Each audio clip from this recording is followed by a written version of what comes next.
बिस्मिल्लाहिर्रहमानिर्रहीम। अस्सलाम वालेकुम। आज जो हमने डिस्कस करना है वो है सेलुलोज। सेलुलोज बेसिकली हमारे पास स्ट्रक्चरल पॉलीसेकेराइड है, यानी कि ऐसा पॉलीसेकेराइड, कार्बोहाइड्रेट की ऐसी फॉर्म जो कि इम्पॉर्टेंट रोल प्ले करती है स्ट्रक्चर बनाने में, और बेसिकली ये प्लांट की सेल वॉल में इम्पॉर्टेंट रोल प्ले करती है, प्लांट की सेल वॉल की फॉर्मेशन के अंदर। सो मेनली जो सेलुलोज है वो प्लांट्स के अंदर प्रेजेंट होता है। सेलुलोज हमारे पास ऑर्गेनिक कंपाउंड है, पॉलीसेकेराइड है, जिसमें बेसिकली अगर हम इसका स्ट्रक्चर देखें, इसकी केमिस्ट्री की अगर हम बात करें तो ये डिफरेंट मोनोसेकेराइड यूनिट से मिलके बना होता है। और मेनली जिन मोनोसेकेराइड यूनिट से ये मिलके बना है वो है आपके पास ग्लूकोज।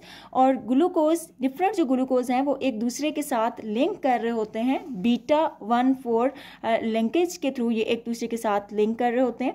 इम्पॉर्टेंट कंपोनेंट है सेलुलोज हमारे पास, जो प्राइमरी सेल वॉल होती है ग्रीन प्लांट्स की, उनका इम्पॉर्टेंट कंपोनेंट है। इसके अलावा कुछ एल्गी के अंदर भी हमें देखने में मिलता है सेलुलोज, और कुछ बैक्टीरिया भी जो हैं वो सेलुलोज की प्रोडक्शन करते हैं, स्मॉल अमाउंट में सेलुलोज प्रोड्यूस करते हैं। हमारे पास ये जो सेलुलोज प्रेजेंट होता है सेल वॉल के अंदर, ये सेल वॉल को बहुत ज़्यादा टफनेस प्रोवाइड करता है, रिजिडिटी प्रोवाइड करता है। सेलुलोज बहुत ज़्यादा स्ट्रॉन्ग होता है, क्योंकि ये स्ट्रॉन्ग नेचर का होता है, इसलिए जो प्लांट सेल्स हैं ये उनको बचाता है बस्टिंग से, प्लांट के सेल को फटने नहीं देता। ये देखिए हमारे पास प्लांट सेल है, और सबसे जो आउटर लेयर होती है, आउटर जो वॉल है, ये सेल वॉल है। ठीक है, सेल वॉल में मेन जो कंपोनेंट है वो सेलुलोज है। सेलुलोज की अब जब प्लांट सेल जो है ये वाटर इनटेक करेगा, इसमें वाटर एंटर होता है जब सेल के अंदर ऑस्मोसिस के जरिए, तो अब इनर जो है वो वाटर प्रेशर डालेगा, अंदर से जब वाटर आएगा तो ये प्रेशर डालेगा इस वॉल के ऊपर। अदरवाइज अगर हम यहाँ पे एनिमल के सेल की बात करें तो एनिमल का सेल फौरी तौर पे बस्ट हो जाए जब उस पर अंदर से प्रेशर पड़े, लेकिन प्लांट का सेल बस्ट नहीं होता। उसकी रीज़न क्या है? उसकी रीज़न ये सेल वॉल है, और सेल वॉल के अंदर मेनली सेलुलोज का होना, क्योंकि ये प्रिवेंट करता है इस सेल को बस्टिंग से, बस्ट नहीं होने देता उसको, और इसी की वजह से जो सेल है हमारे पास वो टर्जिड हो जाता है, फूल जाता है, और मेनली यही चीज़ जो है ये प्लांट को सपोर्ट प्रोवाइड कर रही होती है। इसके अलावा हम देखें सेल वॉल को, तो ये बेसिकली फाइबरस फॉर्म में प्रेजेंट होता है, मेनली फाइबर्स की फॉर्म में, यानी कि इस फॉर्म में हमें ये लॉन्ग से इसके थ्रेड लाइक स्ट्रक्चर ऐसे फाइबर्स की फॉर्म में ये अरेंज होते हैं आपके पास। सेलुलोज टफ स्ट्रक्चर है हमारे पास, होमोपोलीमर है। होमोपोलीमर का क्या मतलब है कि ये एक ही तरह के मोनोसेकेराइड यूनिट से मिलके बना हुआ है, लीनियर है, स्ट्रेट फॉर्म में प्रेजेंट होता है, किसी भी किस्म की ब्रांचेस नहीं प्रेजेंट। जैसे स्टार्च के अंदर हमने देखा था कि वहाँ पे ब्रांच्ड फॉर्म में स्टार्च प्रेजेंट है, लेकिन हमारे पास यहाँ पे सेलुलोज की अगर बात करें तो ये लीनियर फॉर्म में एग्जिस्ट करता है। वाटर के अंदर इनसॉल्युबल है, कोई टेस्ट नहीं होता और कोई इसकी एसिड स्मेल नहीं होती, सो ये टेस्ट लेस है और ओडोरलेस है। मेनली जो भी एनिमल्स जो फीड करते हैं प्लांट्स के ऊपर, स्पेशली रूमिनेंट्स जो होते हैं हमारे पास, रूमिनेंट्स ऐसे एनिमल्स, ये हर्बीवोर्स होते हैं, जैसे कैटल्स हो गई, काउ, शीप वगैरह, ये रूमिनेंट्स होते हैं। इनको रूमिनेंट्स इसलिए कहते हैं, बेसिकली रूमिनेंट्स का मतलब होता है च्यू ओवर अगेन, यानी कि दोबारा से क्या करना, च्यू करना, कि जब एक दफ़ा ये फूड को इनगल्फ कर लेते हैं उसके बाद अगेन से इनमें क्या होती है, रिगर्जिटेशन होती है, कि अपना वो जो खाना इन्होंने इंजेस्ट किया होता है उसको जो स्टमक में चला जाता है, दोबारा वापस उसको क्या ले आते हैं, अपने मुंह में ले आते हैं, नॉर्मली जिसको हम कहते हैं जगाली करना। तो ये जो रूमिनेंट्स है, हम जानते हैं कि बेसिकली ये आपके पास हर्बीवोर्स होते हैं और प्लांट मैटर के ऊपर फीड कर रहे होते हैं, तो मेनली ये इनटेक करते हैं सेलुलोज का, और सेलुलोज ये जो हर्बीवोर्स हैं इनकी बॉडी के अंदर उसकी डाइजेशन हो जाती है। रीज़न क्या है इसकी डाइजेशन की? क्योंकि रूमिनेंट्स जो हैं इनकी गट के अंदर स्पेशलाइज सिम्बियोटिक बैक्टीरिया होते हैं। सिम्बियोटिक बैक्टीरिया ऐसे बैक्टीरिया जो कि इंटीमेट एसोसिएशन करते हैं, ठीक है, कोई भी ऑर्गेनिज्म जिसका बाहमी ताल्लुक होता है किसी दूसरे ऑर्गेनिज्म के साथ, ठीक है, और ये खुद भी फ़ायदा उठा रहे हैं और रूमिनेंट्स को भी फ़ायदा दे रहे हैं। यानी कि ये जो बैक्टीरिया हैं ये इंजाइम रिलीज कर रहे होते हैं, सेलुलेज इंजाइम, और बदले में ये जो रूमिनेंट्स होते हैं डेफिनेटली ये इनको रहने की जगह दे रहे हैं। इसके अलावा ये फूड भी यहाँ से ले रहे होते हैं, और बैक्टीरिया क्या कर रहे होते हैं, सेलुलोज रिलीज कर रहे हैं ताकि सेलुलोज की क्या हो सके, डाइजेशन हो सके। तो सिंपली हाइड्रोलिसिस होते हैं, ठीक है, सेलुलोज की जो है वो ब्रेक डाउन होती है, इंजाइम प्रेजेंट होता है सेलुलेज, नॉर्मली रूमिनेंट्स के अंदर प्रेजेंट होता है। रूमिनेंट्स में बैक्टीरिया प्रेजेंट होते हैं उनकी गट के अंदर जो कि इस एंजाइम को रिलीज करते हैं। सो रूमिनेंट्स इजीली क्या कर लेते हैं, जो सेलुलोज है उसको डाइजेस्ट कर लेते हैं ड्यू टू सेलुलेज।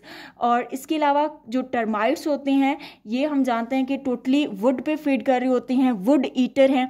अब वुड के अंदर भी हम जानते हैं कि ऑलमोस्ट 40 से 50% वुड के अंदर सेलुलोज होता है। तो सेलुलोज पे जब ये फीड कर रही हैं और टर्माइट्स ये लकड़ी के अंदर ही रहती है कंप्लीटली, ये जो दीमक है ये लकड़ी को खा जाती है। तो कैसे ये खा जाती है, तो टर्माइट्स की जो गट होती है, हाइंड गट, उसमें हमारे पास एक प्रोटोजोन्स प्रेजेंट होते हैं, ट्राइकोनिम्फा। ये जो ट्राइकोनिम्फा है ये सिलिएटेड फॉर्म में प्रेजेंट होते हैं, ठीक है, सिंगुलर ऑर्गेनिज्म है, सिंगल सेल ऑर्गेनिज्म है ये ट्राइकोनिम्फा रिलीज करेगा एंजाइम सेलुलेज जो कि डाइजेस्ट करेगा वुड को, जो जिस पे टर्माइट्स जो है वो फीड कर रही होती है। नॉर्मली जो ह्यूमंस हैं ये डाइजेस्ट नहीं कर सकते सेलुलोज को, क्योंकि हमारी बॉडी में सेलुलेज एंजाइम एब्सेंट होता है, इस वजह से हम सेलुलोज को डाइजेस्ट नहीं कर सकते।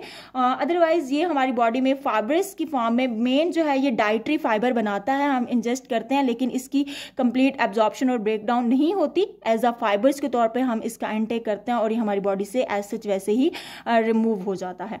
सो बेसिकली अगर हम देखें कॉटन फाइबर्स के अंदर नॉर्मली वैसे सबसे ज़्यादा जो नेचर में पॉलीसेकेराइड एग्जिस्ट करता है वो नंबर 1 पे सेलुलोज है। सबसे ज़्यादा दुनिया में जो एग्जिस्ट कर रहा है इस वक्त पॉलीसेकेराइड, जिसकी लार्ज क्वांटिटी में, लार्ज अमाउंट में जो हमें मिलता है वो सेलुलोज मिलता है। और सेलुलोज बेसिकली हम देखें तो कॉटन फाइबर के अंदर 90% सेलुलोज प्रेजेंट होता है, यानी कि कपास के अंदर आप देखेंगे कि 90% जो पोर्शन है वो सेलुलोज आपको मिलेगा। वुड की अगर बात करें तो उसमें 40 से 50% जो है वो हमारे पास सेलुलोज प्रेजेंट होता है। अब इसकी अगर हम बात करें कि बेसिकली ये जो सेलुलोज है आपके पास, ये कहाँ पे हम इसको फर्दर यूज़ करते हैं, क्योंकि जब हम इसे प्लांट से ऑब्टेन करते हैं तो बेसिकली ये हम यूज़ कर रहे होते हैं पेपर बोर्ड और पेपर वगैरह बनाने में, यानी कि पेपर इंडस्ट्री में इसको यूज़ किया जाता है पेपर प्रोडक्ट्स तैयार करने के लिए, जैसे कार्ड स्टॉक हो गए, पेपर हो गए, पेपर बोर्ड हो गए, क्लिप बोर्ड वगैरह, ठीक है, जो पेपर के बोर्ड होते हैं ना उनको बनाने के लिए हम इसको बेसिकली यूज़ करते हैं। इसके अलावा जो फाइबर्स होते हैं उसको इतने ज़्यादा जो हमें फाइबर्स देखने मिल रहे होते हैं, तो टेक्सटाइल इंडस्ट्री, कपड़ों के जो इंडस्ट्री होती है वहाँ पे ज़्यादातर हम इसी को ही यूज़ कर रहे होते हैं। इसके अलावा हमारे पास कुछ जो है ये कंज्यूमेबल भी होते हैं, कुछ आपके पास हम कुछ सेलुलोज को हम बिल्डिंग मटेरियल के तौर पे भी यूज़ कर रहे होते हैं, ठीक है। और इसके अलावा कुछ ऐसे होते हैं जिनको हम फार्मास्यूटिकल इंडस्ट्रीज़ में भी यूज़ कर रहे होते हैं।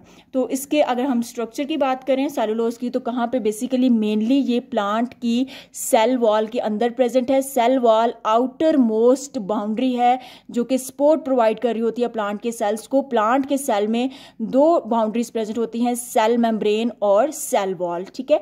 तो ये देखें आपके पास अगर हम इसका स्ट्रक्चर निकालें तो मेनली सेलुलोज का फाइबर, सेलुलोज के फाइबर को और ज़्यादा डिटेल से देखें तो अंदर से हमको मैक्रोफिब्रल्स मिलते हैं। मैक्रोफिब्रल्स अगर हमने एक मैक्रोफिब्रल निकालना है तो उसके अंदर हमें डिफरेंट माइक्रोफाइब्रल्स मिलते हैं, और माइक्रोफाइब्रल्स को जब हमने निकाल के देखा तो वो किससे डिफरेंट जो है वो सेलुलोज यूनिट से मिलके बने। अब ये देखें यहाँ से कि एक सेलुलोज है, सेलुलोज मिल के आपके पास माइक्रोफिब्रल्स बनाते हैं, ये माइक्रोफिब्रल्स मिल के मैक्रोफिब्रल्स और मैक्रोफिब्रल्स मिल के सेलुलोज फाइबर्स, एंड देन ये सारे अरेंज होकर आपके पास एक कंप्लीट जो है वो सेल वॉल बना देते हैं। अब चूंकि ये जो सेलुलोज है आपके पास ये लीनियर फॉर्म में एग्जिस्ट कर रहे होते हैं, यानी कि ब्रांच फॉर्म में नहीं होते, इनके जो मॉलिक्यूल्स होते हैं सेलुलोज के ये लीनियर फॉर्म में एग्जिस्ट कर रहे होते हैं। तो एक जो चेन है वो दूसरी चेन के साथ लिंक कर रही होती है, ठीक है, क्रॉस लिंकेज होती है एक चेन की दूसरी चेन के साथ, ठीक है।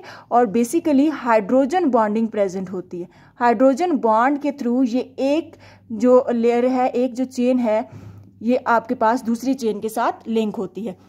अब ये देखिए ग्लूकोज हमारे पास प्रेजेंट है, एक ग्लूकोज दूसरे ग्लूकोज के साथ 1,4 लिंकेज के थ्रू यूनाइट होता है। ये देखिए कार्बन नंबर 1, 2, 3, 4, 5, 6 इसका कार्बन नंबर 1, और जो इनकमिंग ग्लूकोज है उसके कार्बन नंबर 4 होगा। आपके पास 1, 2, 3 और 4, 1 और 4 के दरमियान ग्लाइकोसिडिक लिंकेज होती है और ग्लूकोज इस तरह से आपस में मिलते हैं। बहुत ज़्यादा नंबर जो है इसमें वेरिएशंस हमें देखने में मिलती हैं 1000 से, और नॉर्मली एक अगर हम ग्लूकोज के मॉलिक्यूल की बात करें तो ऑलमोस्ट इसके अंदर 15,000 जो है, सेलुलोज के मॉलिक्यूल की बात करें तो 15,000 जो है वो ग्लूकोज यूनिट्स प्रेजेंट होते हैं, और इससे भी ज़्यादा वेरिएशन पॉसिबल है, वेरी जो है वो कर सकता है सेलुलोज जो है। और इसमें बेसिकली आपके पास अगर हम स्ट्रक्चर देखें तो ग्लूकोज इन्वर्टेड फॉर्म में प्रेजेंट है, ठीक है। ये नॉर्मल स्ट्रक्चर ग्लूकोज का, और जो इनकमिंग ग्लूकोज होगा ये इसमें इन्वर्जन होगी।